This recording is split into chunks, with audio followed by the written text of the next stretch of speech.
What's up guys, Readiness Rations here with you again, and this video is a true blast from the past. We're going to be taking a look at a trio of these Korean MREs. These meals are some of the very first items that I reviewed, and I've put together a little compilation video for you guys. So let's get right into a Kim Sargent Korean Bibimbap. Today we're going to be looking at something that I actually got for my birthday. This is supposedly a Korean military ration, which I suspect it's actually a civilian ration, but it is a shelf-stable, I believe, freeze-dried food. It's got the Datrex logo on there, which they make the survival bars that are approved by the Coast Guard. I tried to translate as much of this as I could, and the only thing that I could really ascertain from what's on the front of it is that it is beef and that it is rice. In the interior contents, it will have flavor packs, it looks like. Add boiling water, let it sit for 10 minutes. Nutrition facts there. The pouch itself is a nice Mylar gusseted pouch. I would assume that this would keep for a very long time. There's our interior contents. Red pepper paste. It was saying put this on to taste because some people can find this offensive, I guess. Some type of oil pack, I believe. And then on the inside here, this has some rice. It looks like some onions. You can see little chunks of beef and what looks like carrot, vegetables and meat in there. And then it has a fill line. This water is just coming from a very rapid boil. I have about 600 mils in this. So we'll see about how much it takes to reach that fill line. Looks like it was about 200, 250 mils, something like that it takes. A spoon was included. This came in a pack of 3. The water is very hot. Make sure we get the corners so we don't have any leftovers. And then we'll seal this up. We'll let that sit for 10 minutes and then we'll check it. The fill of the pack has changed significantly. It's a lot stouter filling than it was. It feels like it absorbed the water quite nicely. Yeah, it's looking pretty good. Looks like that rice has absorbed basically everything that we put in there. It smells of beef. Before I put any flavor packets on it, let's give it a try the way that it is so we can get a baseline of what this thing tastes like. There's a look at it there. You see it looks like cabbage or onion, and then your little beef balls and your rice. That was definitely onion. That's the flavor that stood out in that. Just by itself, it's pretty nice actually. It's very mild. It would be easy to eat. We'll go ahead and put our oil in this. Sort of a dark brown color. Straight up sesame oil, which I love. Sesame oil is great. I'm a big Asian food fan. Well, ethnic food in general. I also like Mexican food and stuff like that, but I love some Asian food, and sesame oil is always good to me. We'll go with our red pepper paste. I'm not afraid of this because I really like spicy food, but some of this Korean stuff is crazy hot. There it is. It's very dark. I'm going to put this whole pack in here. I don't even care. It said do it to taste. I think my taste is going to be the whole thing. Alright, we see we got everything in there. Portion size on this looks fairly decent. This is only supposed to be 1 meal, so I think that it is a fair amount for 1 meal. It'll be really carb heavy. You get some good energy out of it being rice the way it is. Like the way that it's not soupy. It turned out to be not dry. It's still moist because of course it is nice and rehydrated. There's no juices running everywhere. It is just like a nice rice dish. This is a regular sized dinner plate. Fair amount for 1 meal. And we'll try a spoonful of everything together. On a spiciness level, I'd say this is actually about a 5 out of 10, something like that on my scale. It's hotter than like a Frank's Red Hot or something like that, and it's hotter than like a Tabasco. It's pretty dang good. It lacks for texture maybe. Everything in it sort of feels the same. And the beef chunks in it were so small, it's not like it has like big pieces of freeze-dried beef or anything that rehydrates.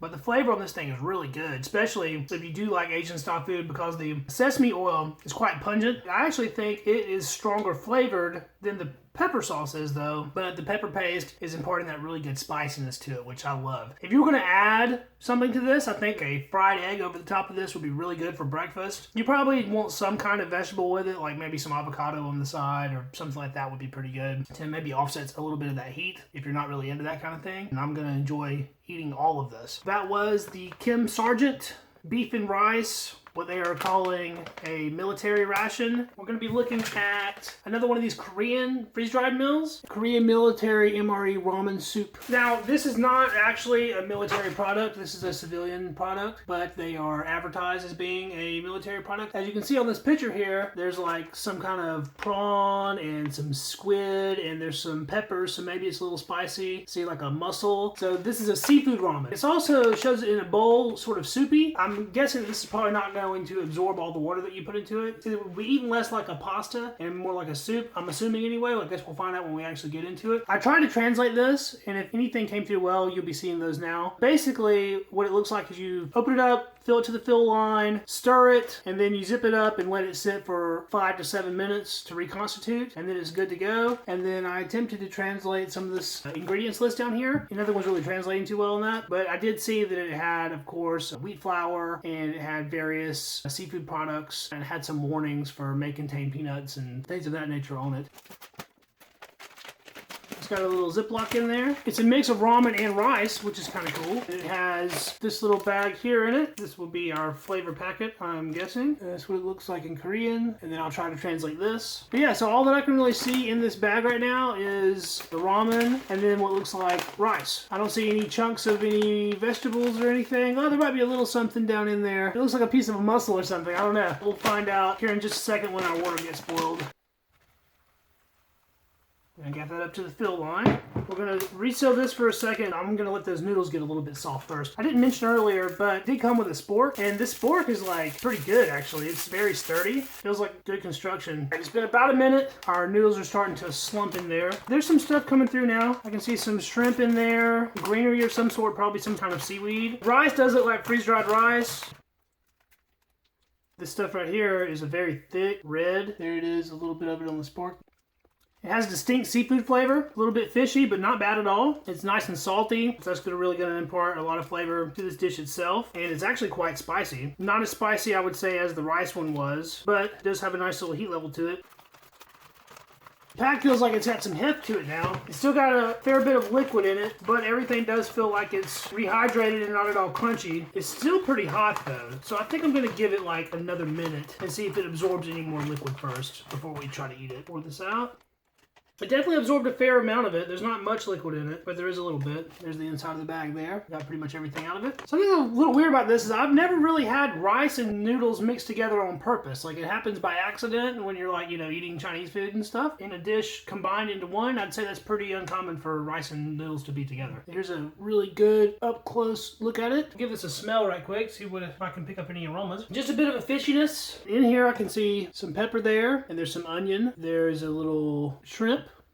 There's some smaller type things in here, but I really can't make out what anything is individually. There's definitely some little shrimp pieces in here, though. They look like they have the shells on them. Yeah, they do. They're not shelled shrimp. They're like little tiny shrimp with the shells on them, but that's cool. I'll eat shrimp with the shell on them anyway. So it looks pretty good. Smells all right. Some of this in our spork. I really don't think a spork is the best thing for eating noodles. I think that an actual fork or even chopsticks is probably better. There's a look at it there on our spork, and let's give this a try. The rice did rehydrate pretty good. It does have a little bit of that sponginess that you can get from a freeze-dried rice. The flavor on this is not overpowering. It does have just a subtle undertone of seafood. I figured it was going to be like, you know, knock you in the face, super strong seafood flavor, especially that you get with like dried shrimp and stuff. It's not overpowering. If you don't like seafood, you probably still wouldn't like this. If you do like seafood, you'd probably be fine with this. It has a little bit of spiciness to it, but not too much. The sodium level seems adequate. It doesn't need any salt or anything. It's pretty good. We're going to be looking at another one of these civilian Korean rations. I liked the other one that I did so much that I actually ordered this. I got it on eBay. It's from a different company the other one is. It's not the Kim Sargent company. On these types of bags, Google Translate does a terrible job. You can't really pick up anything, and it's constantly changing whatever it's saying. This pouch is a little bit smaller than the other ones was. That's 425 kcals, 120 grams, and then these little spots here just say that it's for outdoor camping, on the go, things of that nature, and that it's shelf stable. We got the back here. This is all the ingredients list. I'll post a picture of that. And then we have the preparation instructions, which is open the pouch, add 150 mils of boiling water, let it sit for 15 minutes, and then add your flavor packs. Pretty straightforward on that information there. This one, of course, is chicken, and it should be spicy chicken and rice. I'm assuming it will be similar to the beef.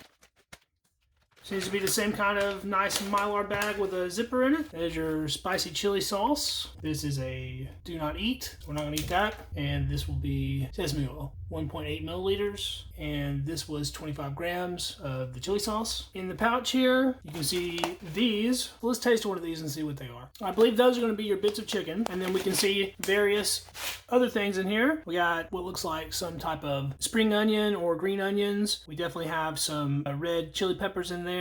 It smells a little bit oniony, and there's some seaweed in there too. I think there are some fish products in this also, so that'll be interesting. The beef one didn't have any kind of fish flavor at all. I think this is going to have some kind of seafood element going on in it. So let's get our boiling water and we'll put that up to the fill line.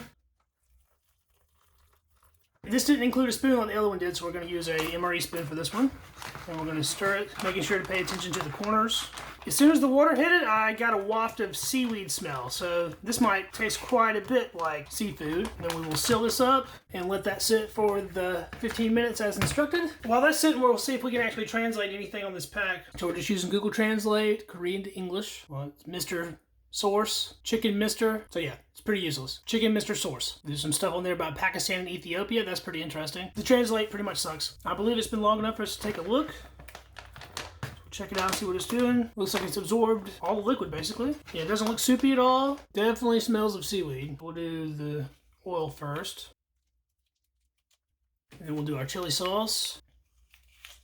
Before we put this chili sauce in there, I want to taste it by itself. And there it is, very thick, dark red consistency, almost blood-like. I don't think it's as hot as the beef one from the Kim Sargent company, but it has a nice little spice kick to it, and this one actually has a little bit of a seafood type flavor to it as well. So this is sort of a weird dish in that it's supposed to be a chicken dish, but one of its main flavoring components is going to be seafood flavors, which I don't have a problem mixing those. I would just say that is a little bit odd to me, but that might be completely normal in Korea, who knows. All right, so I used that whole pack of that, and let's give this a mix around.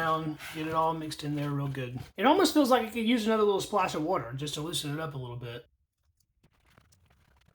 Looking pretty well mixed. We're going to get this into a bowl just so it's a little bit easier to see. And I actually use my second tear notch. They put that on it for this purpose, I believe, so it's easier to get down to the bottom.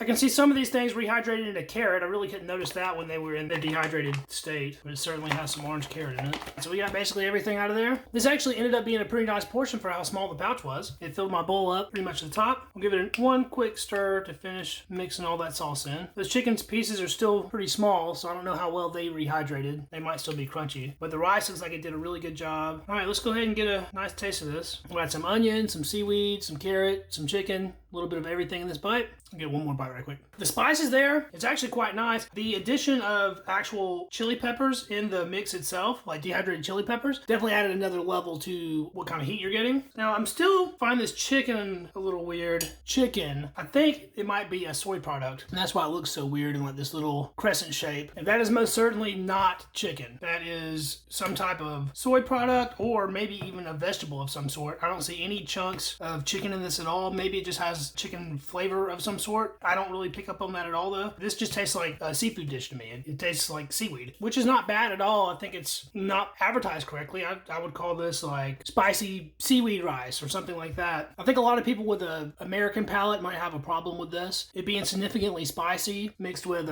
seaweed, which we don't consume a lot in North America. I think that might be a little off-putting to some people, but I'm actually really into that kind of stuff. I love sushi and all sorts of Asian type foods, whether it be Korean, Japanese, Chinese. Asian food is one of my favorites, and so I actually really like this. It does taste completely fresh, so if that pinhole that was in there was causing it to not hold air, it didn't happen very long ago, because it is perfectly fresh just the way it should be. And it absorbed all the liquid, so it just made like a really nice rice instead of some kind of like rice porridge or rice soup. I really like that a lot. Alright guys, well I'm going to finish the rest of this off. I do like it quite a bit. That was our Korean combat ration. This is definitely not a combat ration. This is for the civilian market. It even pretty much says so in these blocks here. It was actually pretty good. I don't regret buying it, and maybe I'll be able to find some more different flavors of these in the future, because I actually do really like these little easy quick Korean meals. Thanks so much for watching guys. This has been Ration Rewind, the series in which I'm reposting my old ration reviews from my first YouTube channel. If you enjoyed this video, please give it a thumbs up to help it out with that Google algorithm, and don't forget to subscribe to the channel to catch all of my future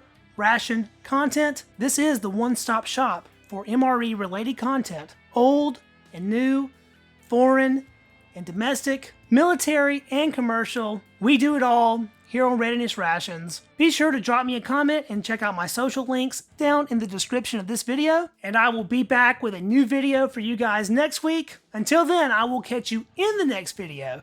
See you then. Peace.